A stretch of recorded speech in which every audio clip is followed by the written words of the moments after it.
बिस्मिल्लाहिर्रहमानिर्रहीम, अस्सलाम वालेकुम। PTV Sports के flagship football show kick-off में खुश आमदीद। Thank you for being with us this evening. It's always a pleasure being in front of you and discussing football. आज के show में we will discuss, of course, the European Championship, which is the UEFA Champions League and the Europa League. उसमें match day 8 में बहुत ज़बरदस्त story lines हमारे सामने आई हैं, कुछ रिकॉर्ड्स बने हैं। अगर हम बात करते हैं रॉबर्ट लेवेंडोस्की की, now he has equalled Lionel Messi's record of scoring against 40 European teams. अगर हम किलियन एम्बापे की बात करते हैं, he has surpassed Cristiano Ronaldo for the most number of goals scored in a single Champions League campaign. और अभी याद रहे कि we are still pretty much at the halfway stage. अभी तो काफ़ी और मैचेस बाकी हैं। जिस रात से एम्बापे स्कोर कर रहे हैं, not just in the champions league, overall उनके इस कैंपेन में, इस सीज़न में 36 गोल्स हो चुके हैं and we are pretty much right now just at the half way mark. उसके साथ साथ कुछ बड़ी टीमें जो हैं अपनी जगह नहीं बना सकी इन automatic qualification, that is of course real Madrid. And जिस तरह से जो हमने एक कह सकते हैं एक फैंटेसी एंड था बिटवीन द मैच जो खेला गया बेनफिका और रियल मैड्रिड के दरमियान, वही हमारी लीड स्टोरी होगी। जिस तरह से जोसे मोरिन्यो ने कम बैक किया अपनी साबिक टीम के खिलाफ, वो देखने से ताल्लुक़ रखता है और जिसकी वजह से बेनफिका ने भी क्वालिफाई कर लिया अगले राउंड के लिए। तो we will be discussing that. उसके साथ साथ अगर हम बात करें PSG जो डिफेंडिंग चैंपियंस है, they will have to go through the qualifying round, automatic selection उनको नहीं मिल सकी। And Napoli and Antonio Conte, they are out of the contest altogether. Chelsea ने उनको हराया और आगे जगह बनाई एंड न्यूकासल हैव सर्वाइव, लेकिन वो भी जो है इस वक्त ऑटोमेटिक सिलेक्शन उनकी नहीं होगी, they will have to go through the play off round. तो काफ़ी अच्छी स्टोरी लाइन्स हमारे सामने आई इस मिड वीक में, काफ़ी एक्शन देखने को मिला और पेप गार्डियोला ने एक अपने ह्यूमनिस्टिक साइड दिखाते हुए जिस तरह से पैलेस्टाइन को बैक किया है और दिखाया है कि किस तरह से काफ़ी हमारे जो बड़े बड़े मुस्लिम प्लेयर्स हैं इस वक्त टॉप लीग्स में खेल रहे हैं, उनकी खामोशी, लेकिन पेप गार्डियोला ने बढ़ चढ़ कर काफ़ी अपने ख्यालात का इजहार किया इस टॉपिक को लेके। ये भी आज शो में हम डिस्कस करेंगे। So let's get the show on the road. We have with us a new suspect who has joined us after a few days and the other one has now seems like taken his place on going on a holiday. हमारे साथ मौजूद हैं Usman Malik sir. How are you? Welcome back. All good, Altamash. Recharged? Good. Yeah, recharged pretty much. Good to be back and recharge जो किया है, you know that जो आखिरी दिन था ये जो लीग स्टेज का, what an absolute cinema. I mean, you know, जितने मैचेस देख पा रहा था मैं, उसके बाद जो रिचार्ज हुआ है, जो you know एक roller coaster ride, I think that is the reason that we love football so much. और क्या ही कहने हैं, मतलब अगर आप देखें, आपने PSG न्यूकासल की बात की, उन्होंने जगह छोड़ी तो स्पोर्टिंग ने जगह बनाई, वो भी 94th मिनट पे उन्होंने गोल स्कोर किया, जिसकी वजह से रियल मैड्रिड जो तीसरी पोजीशन पे थी वो 9th पोजीशन पे जाती है। एंड आई मीन इस पे हम ज़रूर बात करेंगे डिटेल में, but what a day of football. I think credit goes where it is due, special one Jose Mourinho. I think कोई माने या ना माने, अगर कोई गोट ऑफ मैनेजर है जो एक स्पेशल मोमेंट्स क्रिएट करता है जैसे होजे मोरिन्यो। आई थिंक ये नेचर है जो उनके लिए काम करता है, क्योंकि ये टर्की में थे, वहाँ से सैक हुए, वो यहाँ आए। बेनफिका के भी वो ऐसे रिजल्ट्स नहीं आ रहे थे सामने। नोबडी वाज एक्सपेक्टिंग कि इस मैच में वो हराएंगे रियाल को। ना तो सिर्फ हराया, जिस मिनट में जाके उन्होंने वो गोल स्कोर किया ताकि वो आगे जा सकें, क्योंकि उन्होंने अपने इंटरव्यू में कहा कि हम तो रेडी थे कि भाई बस सिर्फ जीतना ही काफ़ी है, बाहर हुए तो बाहर हो गए। And then what they pulled off. That is true, because Benfica ने फेनेर्बाचे को आउट किया, 9 मिलियन की कॉम्पनसेशन लेते हैं होजे मोरिन्यो, ज्वाइन करते हैं बेनफिका को, और उनका बहुत ही ख़राब कैंपेन जा रहा होता है और टुवर्ड्स द वेरी एंड अपने ऐसे एक फॉर्मर क्लब के अगेंस्ट ऐसी परफॉर्मेंस, इस पर हम ज़रूर बात करेंगे। But what a moment of magic by Jose Mourinho and tactics, और उन्होंने दिखाया कि आबे लोग कैसे हैं। And the goalkeeper as well. Oh what a performance. I think जो गोल स्कोर किए Ukrainian international Trubin, what a player. I mean in that particular way. और जो एक बिल्कुल एक ड्रामाई सूरत हाल बन गई थी कि उनको पता नहीं था कि एक गोल की वजह से मार्से को वो ओवरथ्रो कर सकते हैं, और towards the very dying seconds जो है वो गोल आता है। इस पे क्या ही कह रहे हैं। और ये पहली बार है, ये फर्स्ट टाइम है कि जोसे मोरिन्यो की टीम ने रियाल को हराया जब से वो रियाल से उन्होंने किनारा कशी की, जब से उन्होंने रियाल को छोड़ा। This is the first time that any of his teams have beaten Real Madrid, that too in a style कि अब रियाल को जो है they have to go through the qualifying round and Benfica ने अपनी जगह बना ली है। इस स्पेशल ओवरऑल नाइट को हमने एक समअप किया है। We won't just be watching the highlights, but we'll watch that special goal at the end. उसके साथ साथ we listen to the comments of the goalkeeper and the special one himself. Let's enjoy this moment. So many storylines coming out from that match and this interview with a special one as well. And Tolly Trubin, किस तरह से उनको जो है faith था उनकी management को उनके ऊपर, क्योंकि पहले भी ये पोर्चुगीज लीग में कर चुके थे versus Porto, and it played out on the biggest stage versus the biggest team which is Real Madrid. How do you see this match? And अगर हम स्टैट्स की बात करते हैं, Benfica had double the XG compare to Real Madrid, double the shots on target as well. Possession कम थी, possession उन्होंने Real को दी, बट काउंटर पे उन्होंने बिल्कुल जो है तंग करके रखा हुआ था. एंड मरीनो ने बिल्कुल कॉन्फिडेंटली कहा कि lucky the score line was 4-2, ज़्यादा भी हो सकती थी. जी बिल्कुल, 3.01 की XG थी और कोई बिलीव नहीं कर रहा था. एक मौके पे जो है वो 2-2 हो जाता है और उसके बाद तीसरा एक स्पेक्टेकुलर गोल आता है. 3-2 की स्कोर लाइन थी और आप अंदाज़ा करें कोर्तवा जैसे कीपर के 7 सेव्स थे और 3 या 4 ऐसे मौके थे जिसमें एक सिंपल टैप इन उन्होंने बचाया, नहीं तो स्कोर लाइन 7 गोल आराम से पड़ सकते थे रियल मैड्रिड को. And I think it's a huge humiliation for a team like real Madrid. I think आर्बेलोआ ने जब स्टार्ट किया, जब एक प्रेस कॉन्फ्रेंस में, तो he was very much impressed by Mourinho और उनकी बड़ी तारीफ कर रहे. तो वहीं से लग रहा था कि काफ़ी बैकफुट पे हैं वो. और वो एक टीचर अप्रेंटिस वाला एक ताल्लुक ज़रूर रहा है. लेकिन अगर मैच जब शुरुआत हुई फर्स्ट हाफ के अंदर भी एक डिसजॉइंटेड कोहेजन नज़र ही नहीं आ रही थी. ऐसा लग रहा था जैसे एम्बापे एक साइड पे खेल रहे हैं और कोर्तवा जो है वो दूसरे साइड पे खेल रहे हैं. बीच में इतना हॉलो एक सिस्टम था रियल मैड्रिड का कि ना प्रेसिंग ना काउंटर प्रेसिंग, कहीं जितने गैप्स खुल रहे थे बेनफिका के लिए उसका पूरी तरह से फ़ायदा उठाया और बड़े हद तक जो है वो आउटप्ले किया कंप्लीटली रियल मैड्रिड को. और रियल मैड्रिड हम जानते हैं, रियल मैड्रिड 15 दफ़ा चैंपियंस लीग जीत चुकी है और हमेशा वो मशहूर है कि वो जो है वो बिल्कुल हार से जो है वो जीत का जो सफ़र है वो तय करती है और चैंपियंस लीग के उनको हीरोज़ माना जाता है. लेकिन यहाँ पे तीसरे नंबर पे एक मुस्तहकम पोजीशन के अंदर वो थे और कोई एक्सपेक्ट भी नहीं कर रहा था कि 9वीं पोजीशन पे वो जाएंगे. और अब यहाँ पे उनको 2 मैचेस और एक्स्ट्रा खेलने पड़ेंगे. आप अंदाज़ा लगाएं 1 पॉइंट का डिफरेंस है बार्सिलोना के साथ लीग के अंदर. ऑलरेडी 2 कप से वो बाहर हो चुके हैं. तो ये एक बहुत ही बुरा ट्रांजिशन देखा है. टैक्टिक्स की बात करें, आर्बेलोआ के कोई टैक्टिक्स नहीं थे. वो टूवर्ड्स द वेरी एंड ये बोल रहे थे इसमें मेरी गलती है, प्लेयर्स कह रहे हैं हमारी गलती है. जूड बेलिंगम की उन्होंने बड़ी तारीफ की कि वो बहुत भागते हैं. यहाँ तो वो देख ही नहीं रहे थे, स्कैन ही नहीं कर रहे थे एरिया कहाँ पे है और बहुत बेहतरीन तरीके से बेनफिका ने एक्सप्लॉइट किया. आई थिंक अगर ये स्टोरी लाइन ये वाली है जो पोर्टो के साथ होजे मोरिनियो ने किया था बैक इन द डे, जो उनको चैंपियंस लीग जिताई थी, यहाँ पे बेनफिका बिल्कुल डाउन, बिल्कुल आखिरी लम्हात में क्वालिफाई गया. ये ना हो कि वो आगे जाके यहाँ पे एक और हिस्ट्री क्रिएट जिस तरह से 2004 में पोर्टो ने चैंपियंस लीग जीता, उसी तरह से 2004 में आर्सेनल ने जीता और शायद फिर से उनको मौका मिल रहा है. तो आप 2004 को बड़ा मिस कर रहे हैं लग रहा है. 4 टीम्स हैं, देयर इज अ प्रोबेबिलिटी कि जिसके अंदर बेनफिका वापस से जो है रियल मैड्रिड के मध्य मुकाबले. ये कार्ड ठीक नहीं था. एक और कार्ड है जो हम अगर हमारे प्रोड्यूसर दिखा सकें. But anyhow Benfica and Real are tied up once again. That would be another interesting story. और अगर इन दोनों, क्योंकि अब ये होगा 2-legged अफेयर, अब यहाँ पे अगर जाके बेनफिका दोबारा से वो सब कुछ कर देता है तो it's gonna be a disaster for real Madrid and this season. And I think बहुत डीमोरलाइजिंग है. देखें, मैं ये समझता हूँ कि इस मैच के अंदर अगर ओलोंजो मैनेजर होते तो डेफिनेटली हमें नज़र आता, एक तो उनके अंदर एक डिफेंसिव डिसिप्लिन हमें नज़र आया. यहाँ पे बिल्कुल कोई चीज़ नज़र नहीं आ रही थी. आर्बेलोआ बिल्कुल ऐसे लग रहा था जैसे बिल्कुल एक एमेच्योर उनके टैक्टिक्स हैं. मोरिनियो ने जो है वो काफ़ी हद तक इस चीज़ को एक्सप्लॉइट किया और उसका बड़ा फ़ायदा उन्होंने हासिल किया है. डू यू फील अगर अलोंसो यहाँ पर होते तो शायद रिजल्ट ये नहीं होता रियल के लिए? मुझे ऐसा लगता है कि बिल्कुल ऐसा, आई थिंक ओलोंजो को टाइम देना चाहिए था. उनका एक जो भी उनकी फ़िलॉसफी थी, प्लेयर्स ने रिस्पॉन्ड नहीं किया. यहाँ पे प्लेयर पावर हमें नज़र आती है और ये हमें पहले भी नज़र आया है कि जहाँ एम्बापे जाते हैं वहाँ प्लेयर पावर का एक पैराडिग्म शिफ्ट हमें नज़र आता है. PSG के अंदर भी हमने देखा, यहाँ पे भी हम देख रहे हैं. टीम के अंदर एक जो है वो एक अगर हम देखें कोहेजन नज़र ही नहीं आ रही. और सोचें एम्बापे की आपने बात की, एम्बापे यहाँ आए थे चैंपियंस लीग जीतने और जैसे छोड़ा PSG जीत गया और वहाँ PSG जीत गया. और बिल्कुल यहाँ पे आई थिंक ये एक बहुत बुरी लक है एम्बापे की इस लिहाज से. चलते हैं, लेकिन एम्बापे की जहाँ तारीफ करना है वो भी ज़रूर करेंगे. 13 गोल उनके हो चुके हैं चैंपियंस लीग के अंदर, highest most for player to score in one campaign. और अभी हम सिर्फ मिड स्टेज पे इन चैंपियंस लीग के. Depends how much Real Madrid stage in this competition, but उनके 13 गोल हो चुके हैं and 36 overall in this season so far, combining all the competitions. इस नोट पे हम जाएंगे छोटी सी ब्रेक की जानिब. ब्रेक से आके we will discuss Napoli and Chelsea. Chelsea are through, Napoli are out. Antonio Conte failing to do anything against his former team.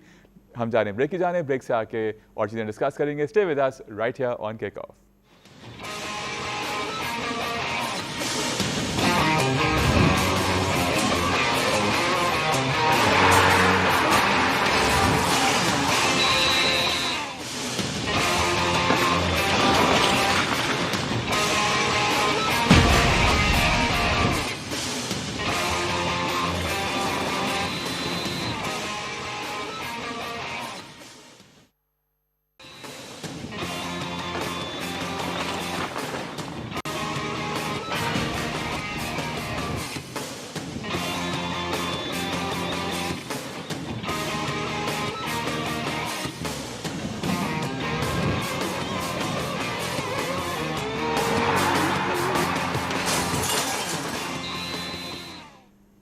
Break के बाद खुशामदीद. Thank you for staying with us on Kickoff. Break से पहले we discussed the moment of match day 8, which was Benfica winning against Real Madrid. And not just winning, the way they won and qualified for the next round and also put Real Madrid out, and now they have to be in the qualifying.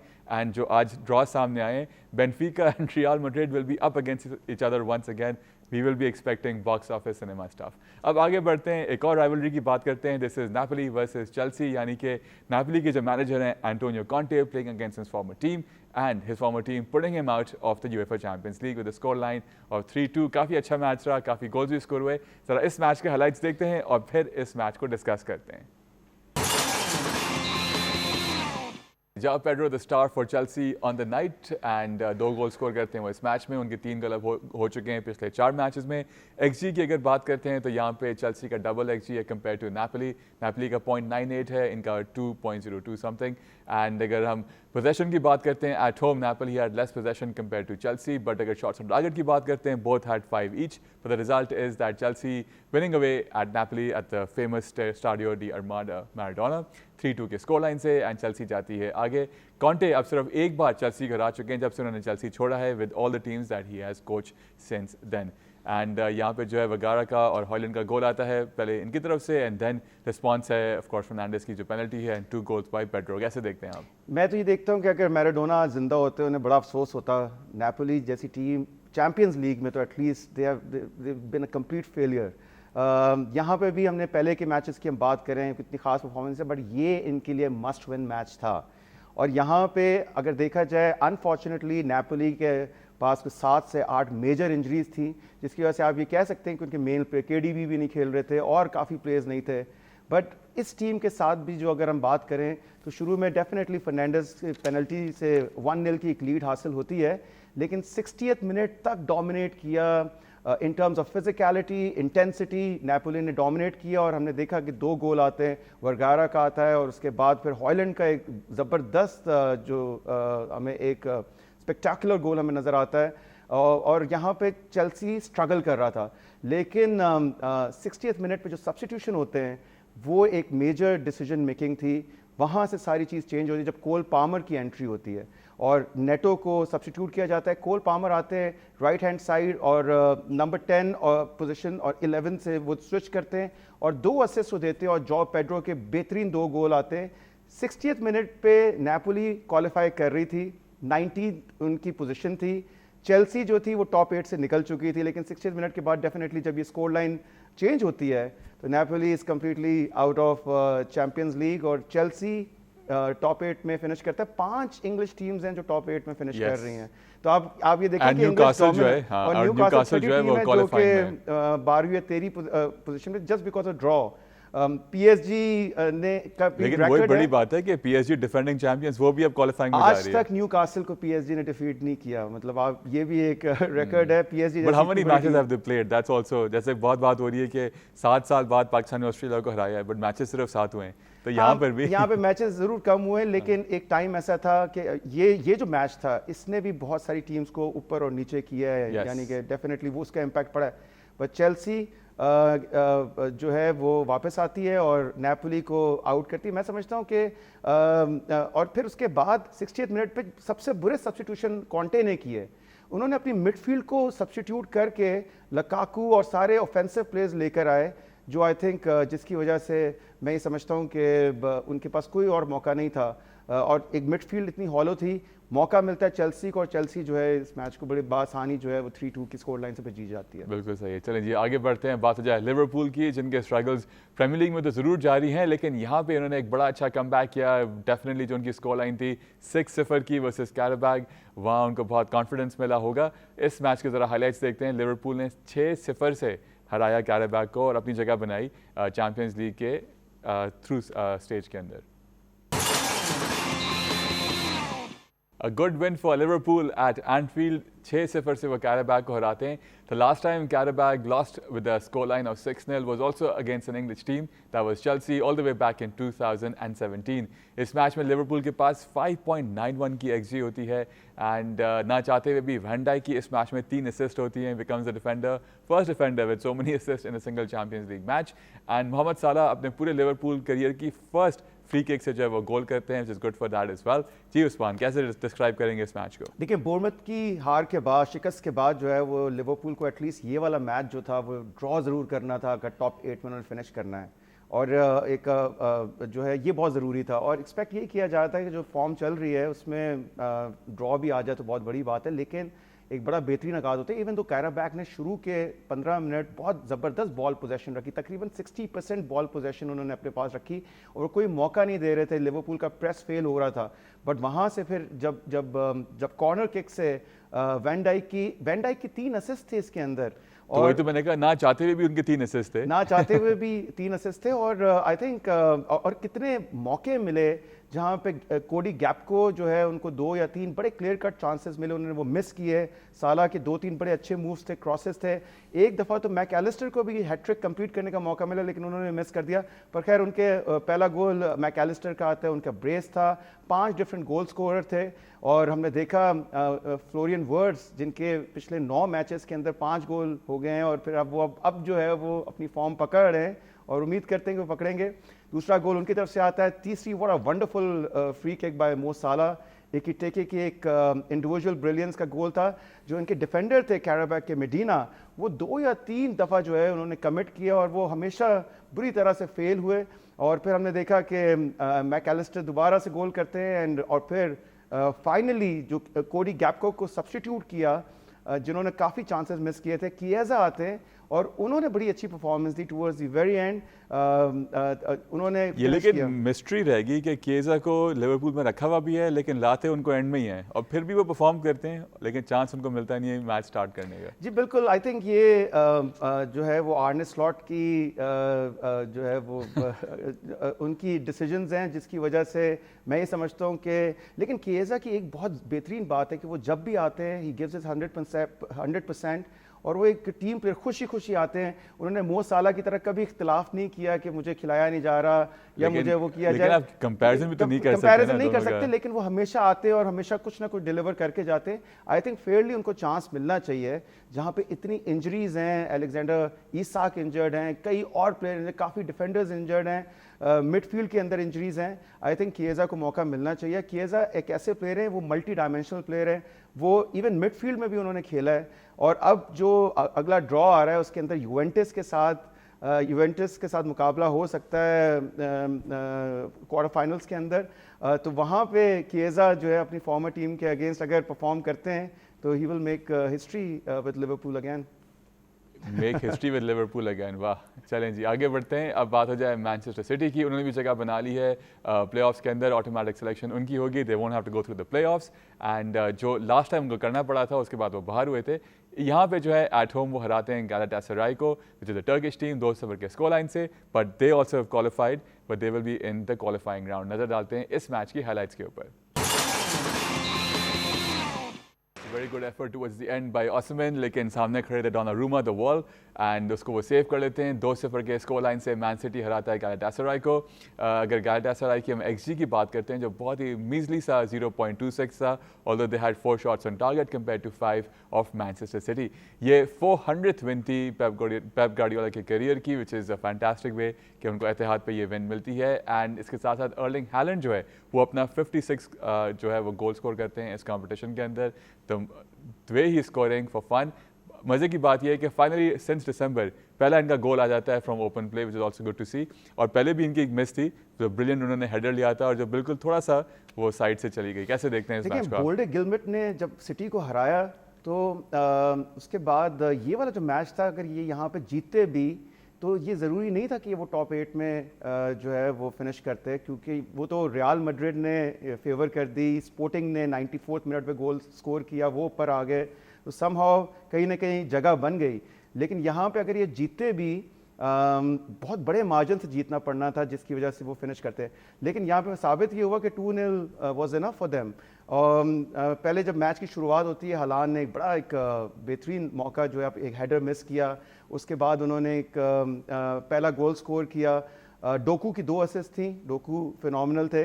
लेकिन 2-0 की score line थी, आपने खुद ही बताया कि 0.26 की XG थी गलतासराय से, जो बिल्कुल उम्मीद नहीं की जा रही थी बिकॉज बड़े बेहतरीन प्लेयर हैं ओसिमेन, को ज़रूर एक या दो मौके मिले जहाँ पे वो गोल स्कोर कर सकते थे। डोनारूमा ने बड़ी अच्छी परफॉर्मेंस दी।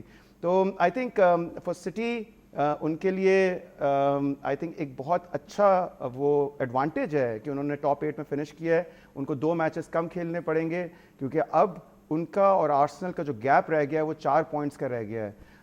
और ये एक उनके लिए एक बहुत अच्छा वो रहेगा। It's a very good momentum as well. Exactly. बिल्कुल। एंड यूजुअली होता यह है कि मैच के बाद कोई जिनका मैनेजर हैं या प्लेयर हैं उनकी साउंड बाइट दिखाते हैं। हम वो ज़रूर करने वाले हैं कि पेप गार्डियोला के आपको एक साउंड बाइट सुनाएंगे, but this is not regarding the match.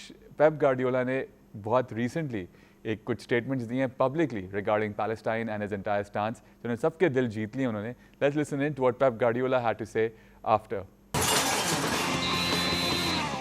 ये बहुत बड़ी बात है कि इस स्टेज पे होकर इस स्टैचर जो इनका है पेप गार्डियोला का, वो ऐसी बात खुल के कर रहे हैं जहाँ हमने देखा है कि बहुत बड़े बड़े मुस्लिम प्लेयर्स की अगर हम बात कर लें या इन पोजीशंस पे लोग हैं जो उन्होंने ऐसी बात नहीं की।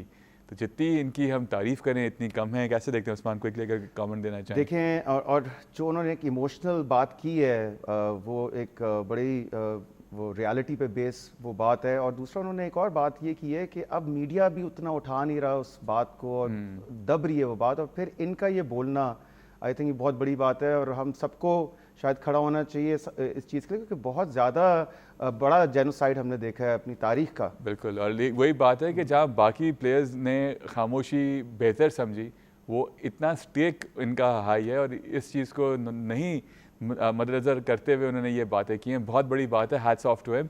इस बात पे हम लेंगे छोटा सा ब्रेक से आके further Champions League and Europa League को डिस्कस करेंगे।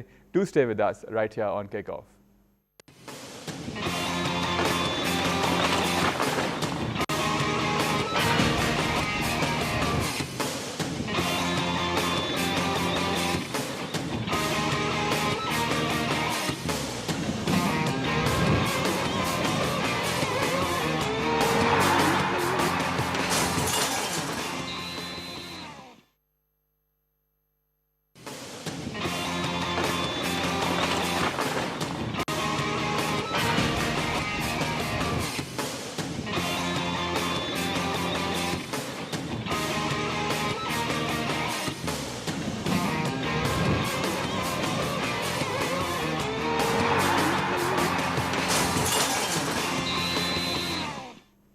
Break के बाद खुश आमदीद. Thank you for staying with us on kickoff. We have been discussing the 8th match day of the UEFA Champions League. अब जरा नज़र डालते हैं ओवरऑल रिजल्ट्स के ऊपर. इतने सारे मैचेस हुए on match day, of course on 8 we can't cover all of them, but let's at least have a look at the results overall के क्या क्या रिजल्ट्स रहे और उनमें कुछ हमको एक एक बात कर लेंगे. Ajax जो है वो हारता है at home to Olympiacos. Arsenal जो है वो अपना मैच जीता है and they are top of the table. Athletic Club losing to Sporting Lisbon. And इसकी वजह से भी टेबल में काफ़ी चीज़ें ऊपर नीचे हुई हैं. एथलेटिको मैड्रिड लूजिंग टू बोर्डो क्लिम्ट. बार्सा जो है कोपेनहेगन को 4-1 की स्कोर लाइन से हराता है. लेवेंडोस्की इसमें स्कोर करते हैं और नया रिकॉर्ड अपने नाम करते हैं. बायर लेवरकुसन जो है वो भी अपना मैच जीतते हैं वर्सेस वियारियल. बेनफिका का मैच हमने डिस्कस किया है शुरू में. The magical moment of match day 8. Dortmund losing at home to Inter Milan. Yet these two are still qualified and I'm pretty sure they're again playing each other in the qualifying round. And Club Brugge जो है वो हराता है Marseille को. They are out and जिसकी वजह से Benfica are in. Frankfurt अपने home पे हारता है टू स्पर्स एंड लिवरपूल जो है 6-0 की स्कोर लाइन से हराता है कैराबैक को.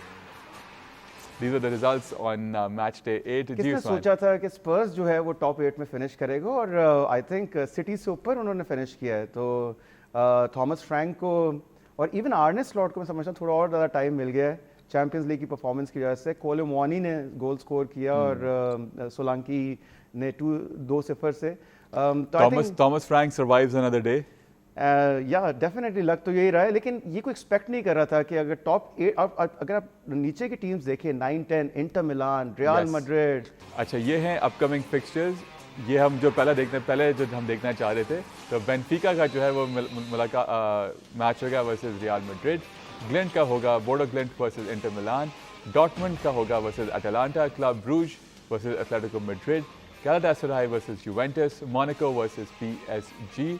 2 French teams and Olympiacos versus Leverkusen and Karabag versus Newcastle. जैसा आप भी मेंशन कर रहे थे कि Inter Milan and PSG City, sorry, not City, Inter Milan, PSG, Real Newcastle, Madrid. Real Madrid, these teams will be playing the qualifying round.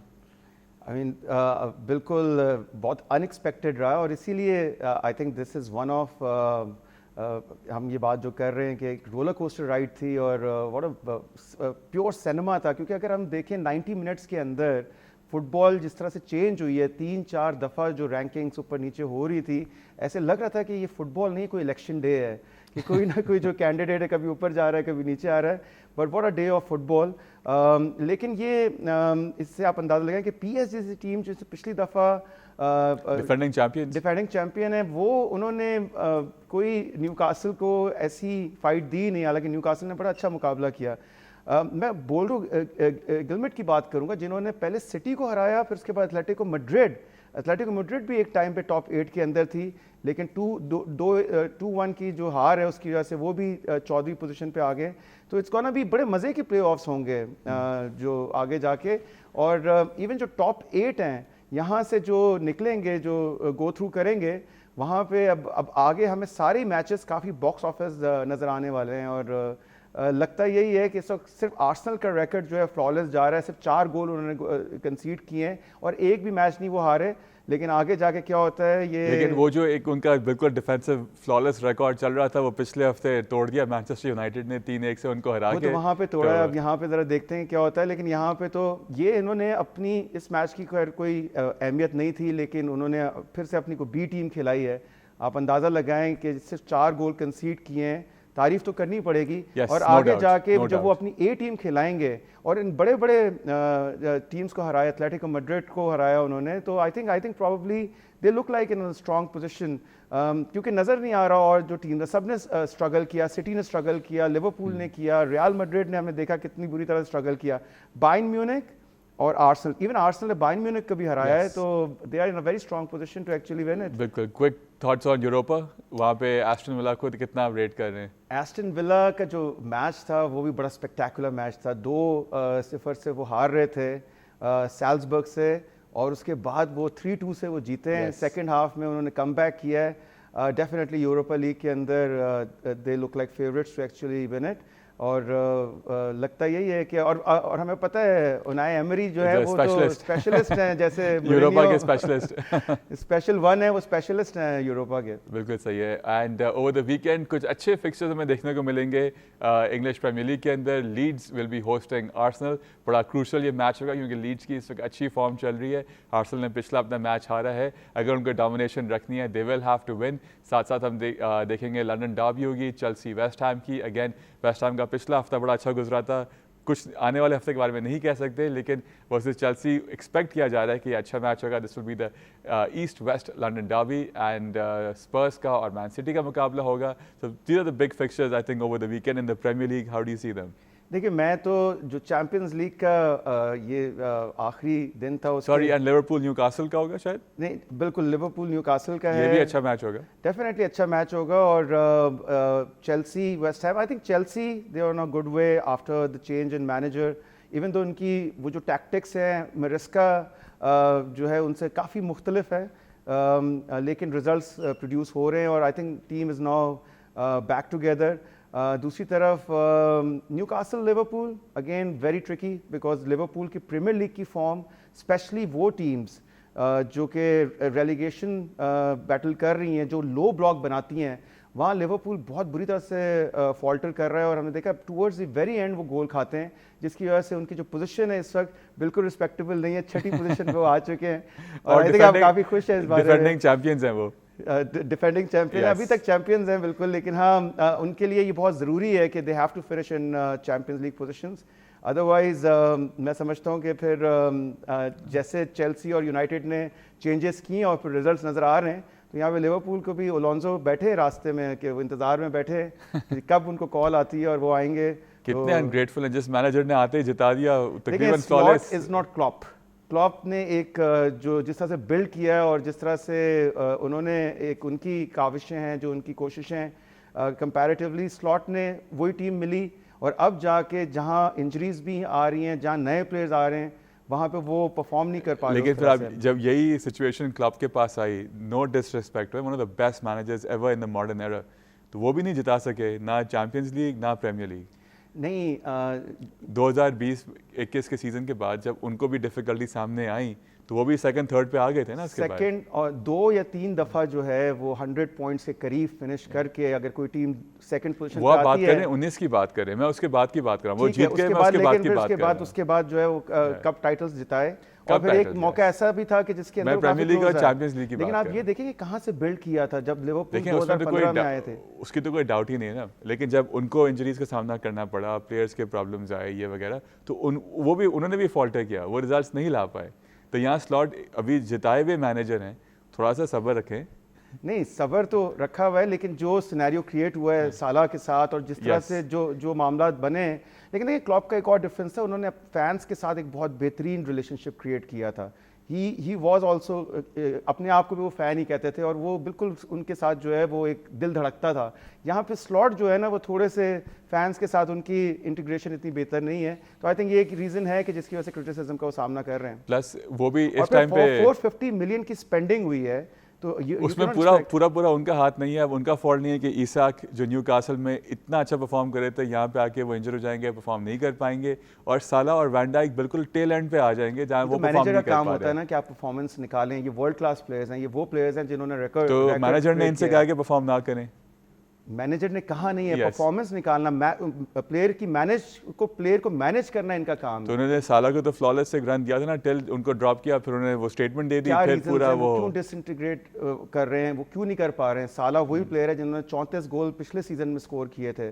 तो अगर player perform ना करे तो वो मैनेजर का फॉल्ट है। तो मैनेजर का काम ही यही है कि वो प्लेयर्स के अंदर आप मैनेजर को टैक्टिकली कह सकते हैं कि वो टैक्टिक्स ठीक नहीं है, लेकिन डिप्लॉय तो वो कर रहा है ना उसी सिस्टम पे। परफॉर्मेंस नहीं आ रही ना, जहां पे आप ये देखें कि 120 मिलियन का फ्लोरियन वर्ड्स टूवर्ड दिसंबर तक वो परफॉर्म नहीं कर पा रहा है, और जिस तरह का वो प्लेयर जर्मनी में था यहाँ पे वो नजर ही नहीं आ रहा है। अब वो तो हम कह नहीं सकते कि जर्मनी में अच्छा था तो यहाँ अच्छा होगा। ग्योकेरेस आर्सेनल की एग्जांपल आप ले लें, तो वो तो इट्स नॉट ऑलवेज के वहाँ है तो यहाँ अच्छा होगा। नहीं, मैं ये बिल्कुल नहीं कह रहा, मैं ये कह रहा हूँ कि ये वर्ल्ड क्लास प्लेयर्स हैं। 450 मिलियन की स्पेंडिंग हुई है, यहाँ पे काम है कि if money is the barometer, 2 पिछले यूनाइटेड की हटा दें परफॉर्मेंसेस, उनका क्या हाल है। वो तो ऊपर बिलियन से ऊपर जा चुके हैं पिछले 5 सालों के। आई थिंक सीजन शुरू होने से पहले आप सब यही बात कह रहे थे, अगर इसाक भी आ गया तो फिर प्रीमियर लीग खत्म कर देनी चाहिए। हम नहीं कहे थे, मैं और लतीफ जो यहाँ होते हैं हमने, और स्पेशली लतीफ ने बार बार एक ही बात कही थी कि ये स्पेंडिंग ठीक नहीं हुई है। जहाँ लिवरपूल के फॉल्ट लाइन्स हैं वहाँ पे उन्होंने स्पेंड नहीं किया है,